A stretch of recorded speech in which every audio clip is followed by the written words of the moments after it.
Ilia Topuria thanked the community of Madrid and President for recognition of the Grand Cross of the Order 2nd of May. And he also adds, I'm sorry I can't be there with you, but I have preparations ahead of me. I hope to make you all happy again on June 28th. And that's it. Happy Community of Madrid Day. Have a great time.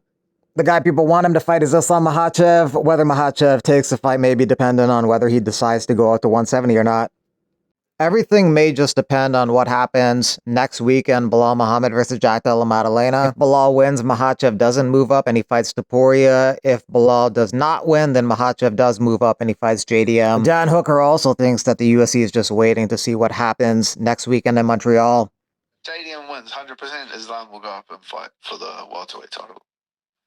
That's what they're all waiting on for this whole, we're waiting on for this weekend before anything gets announced with Islam or Ilia or any of that.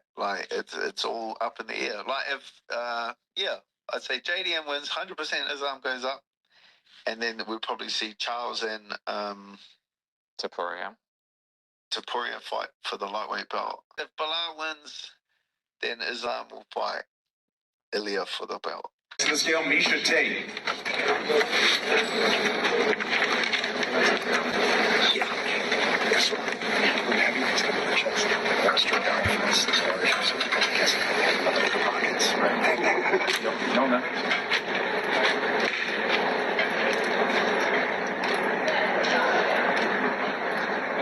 35 and a half. 135 and a half, the official weight for Misha Tate. 2, 1. Thank you, back. Despite indicating that he was very heavy going into fight week, Bo Nickal had no issues making the middleweight limits. 185 and a half, the official weight for Bo Nickal. He takes on Rainier de Ritter, trying to hand Rainier de Ritter's first loss in the UFC. 185 and a half, the official weight for Rainier de Ritter. 5, 4, 3. Arman is fighting out of Armenia. This featured pit submission series bout will be at a catch weight of 175 pounds. And this will be an absolute grappling spectacle. Am I afraid of being cut from the UFC? You anonymous, no picture, probably not real person. No, I'm not. As Dana said, we will never cut that guy, and I think he said verbatim, we will never cut that guy. He will have to leave on his own terms. You can talk about wins and losses. You can talk about the record. But when you do the right thing, you're an upstanding athlete, somebody who adds value to the organization as a whole, not to mention the fact that you go inside of the octagon, win, lose, or draw, you give your full self to your performance. No, I ain't getting cut. Okay, so I will cut myself at some point, and I will walk away, and I will ride off into the sunset, and we'll see. But we ain't close to that yet, and definitely not getting cut. Khamzat Chimaev turns 31. Khamzat's coming off that win over Robert Whittaker, making him 8-0 in the UFC. He's finished 12 of 14 pro fights, 5 KOs, 7 submissions, striking differential in his first 4 UFC fights with 254-2. And he had the fastest UFC turnaround in modern day history, competing 10 days apart, July 2020, beating John Phillips and then Reese McKee. 5'8" Torres Finney with 6'7" Robles de Spain. Torres Finney is coming off a decision win over Robert Valentin. Remarkably, Finney just landed 4 strikes in 15 minutes, averaging just about a little over 1 strike per round. Both of these guys are pretty much interesting cases because they're both one-dimensional in different areas. Torres Finney just basically can wrestle, and Robles de Spain can just strike and not wrestle at all. But he doesn't need to wrestle because he's in karate combat and doing perfectly fine. 3 fights there, and the total fight time is just 24 seconds in 3 fights. 8-second knockout, 12-second knockout, 4-second knockout. Former UFC heavyweight Carl Williams lost a decision to Oleg Popov in the PFL.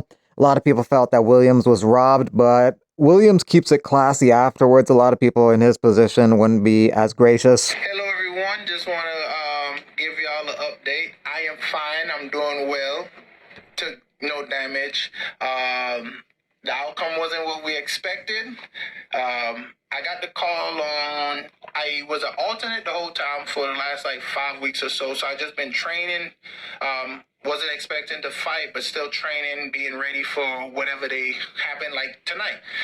So didn't have an opponent until Saturday afternoon. They called me. It was like, hey, you're in the tournament, which this is a blessing and an actual opportunity for you to actually change your life and do different things. So nothing but love to the PFL. As far as the outcome tonight, even after talking to my opponent, which I have nothing but respect, y'all please follow him, give him some likes. He's, advancing in the tournament. Great guy. We talked afterwards. He had a translator, big Russian guy. He speak Russian, but his translator, even when he could speak in English, was nothing but respect and love for me, and I have nothing but respect and love for him. So just support him through the tournament. But other than that, it didn't go our way. We didn't have a game plan, really. We tried to put something together the week of the fight to because we didn't know who we were going to fight. We just trained, try to stay ready, but we didn't know who was going up against until Saturday, so we tried to put something together. But other than that, thank you guys so much for the love and support. All glory be to God. Everything happens. Like I told my opponent after the fight, we was talking, I said, look, man, don't worry. Well, he was telling me some stuff. I was like, don't worry about it. God got a plan. Let's just keep moving forward. I just hope you win the tournament and, and keep it moving. So nothing but love to him. You guys, it is what it is. It's a fight game.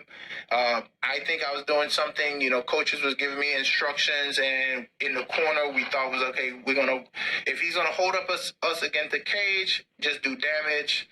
And technically the rules say you're supposed to, damage is damage over control.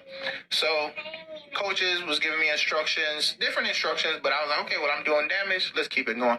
So mess up on my part, next time, don't let them hold you in a cage. Turn around and do the damage instead. Do something different. Rodrigo Nascimento advances past Abraham Badley and Oleg Popov. That's our other semifinal.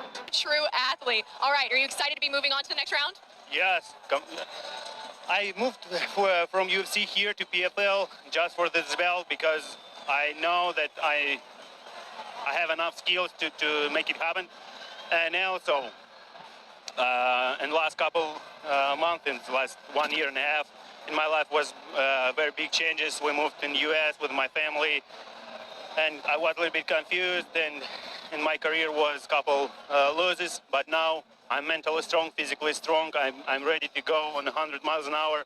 And guys, wherever, who will be my next opponent, I'm ready to smash. There's the bracket. There's our middleweight bracket. Fabian Edwards, Josh Silveira on the other side. Any thoughts on that matchup yet?